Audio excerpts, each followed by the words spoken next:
Hi, welcome to Abstract Algebra Group Theory classes. This is class number 13. In this class, we discuss about a theorem which is very important one. The statement of the theorem is the order of every element of a finite group is finite and is less than or equal to the order of the group. To learn the theorems, you must practice the definitions which we learned in previous classes, and also it is necessary to practice the axioms of the group. So in the previous classes we learned the definitions, we learned the axioms of the group, practice them. Here you observe that there are three definitions involved in this statement. Order of element. In the previous class we learned that the least positive integer n such that a power n is equals to e, then the n is known as order of the element. Finite group. A group is said to be finite if it consists only limited number of elements or finite number of elements. And order of the group, the number of distinct elements. The number of distinct elements is known as order of the group. You observe that. So there are three definitions. Order of the element, finite group, order of the group. These three are the definitions involved in this statement. And also there are many axioms. In the definition of group we have four axioms: closure, associative, identity, inverse. That axioms are also useful whenever we prove the statement. So learn the definition of group and axioms. Yes, let us prove this statement. Let G comma dot be a finite group of order n. Let G comma dot means multiplication, be a finite group of order n and small a is an element of G. We have to prove that order of this element a is finite and also order of a less than or equals to order of G. Let us prove that. Since a belongs to G, then by closure axiom under multiplication, a into a also belongs to G, which means a square belongs to G. A into a square belongs to G, which means a cube belongs to G. All these are by using closure axiom. If you continue this process, you get a sequence of elements a square, a cube, a power 4 and so on. They are belongs to capital C. An infinite number of elements belongs to G. But G is finite. G is finite means it consists a limited number of elements. But if you apply the closure axiom repeatedly, you get infinite number of elements in G. Then what is the true in that case? They cannot be distinct. If the elements which are formed here, a square, a cube, a power 4, a power 5 and so on, they cannot be distinct. That is the important word. They cannot be distinct.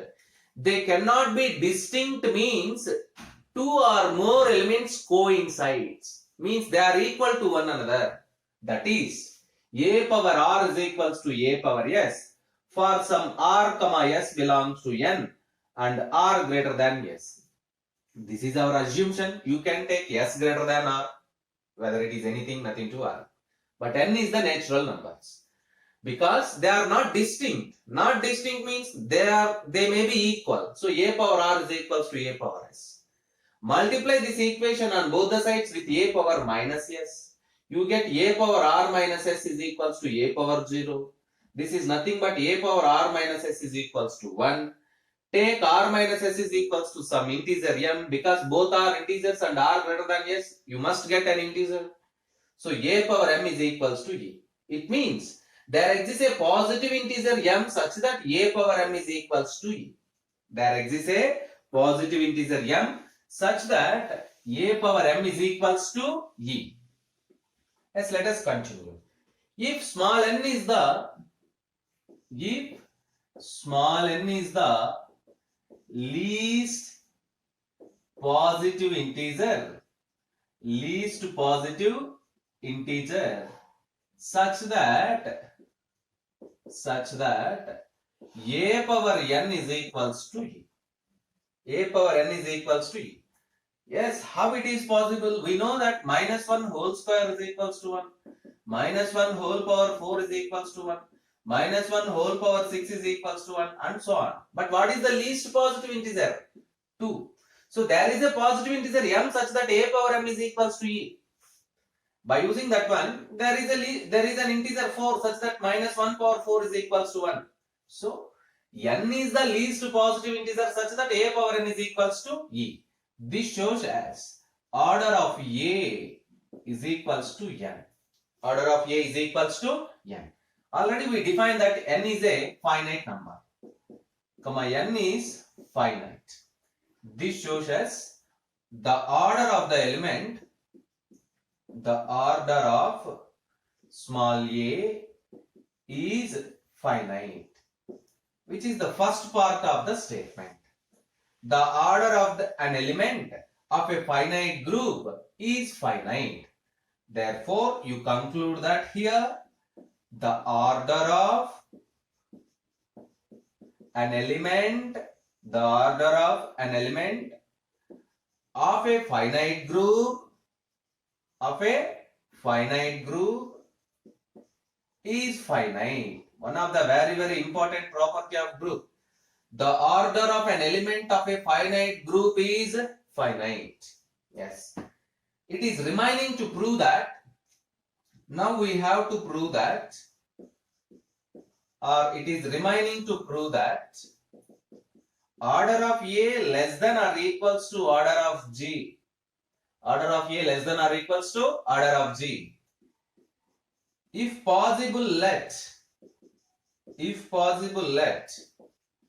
order of A greater than order of G. Order of A greater than order of G. That is, order of A is greater than n. Order of A is greater than n. Yes.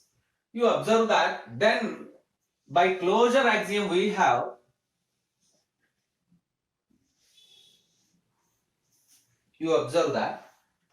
by closure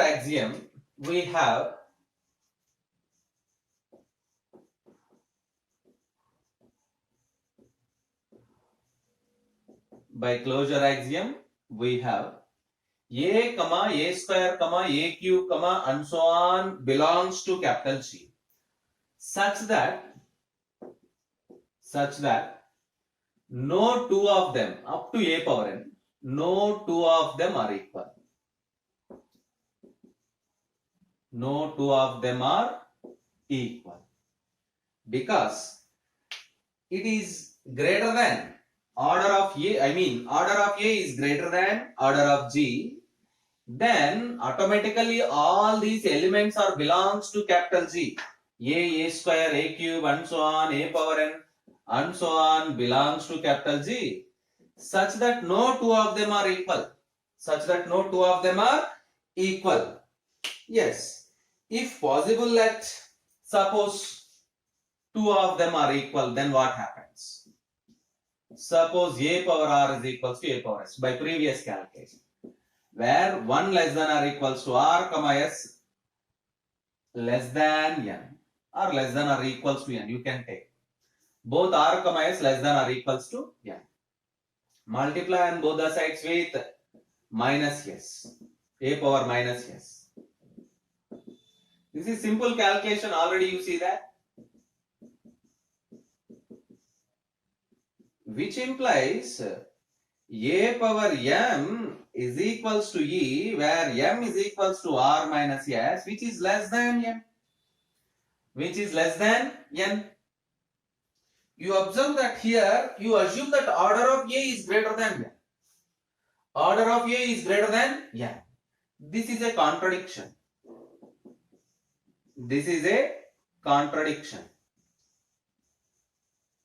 Here you assume that order of A is greater than n.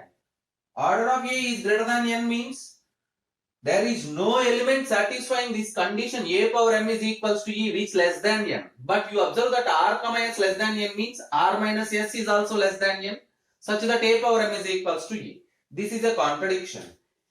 Yes, this contradiction exists because of our assumption order of A is greater than order of G. Therefore, our assumption order of A greater than order of G is wrong. Make a note or take a screenshot. Therefore, our assumption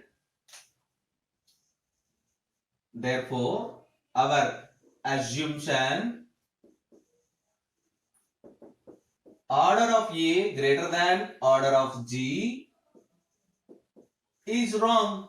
Then what is right? Therefore, order of A is less than or equals to order of G. This completes the proof.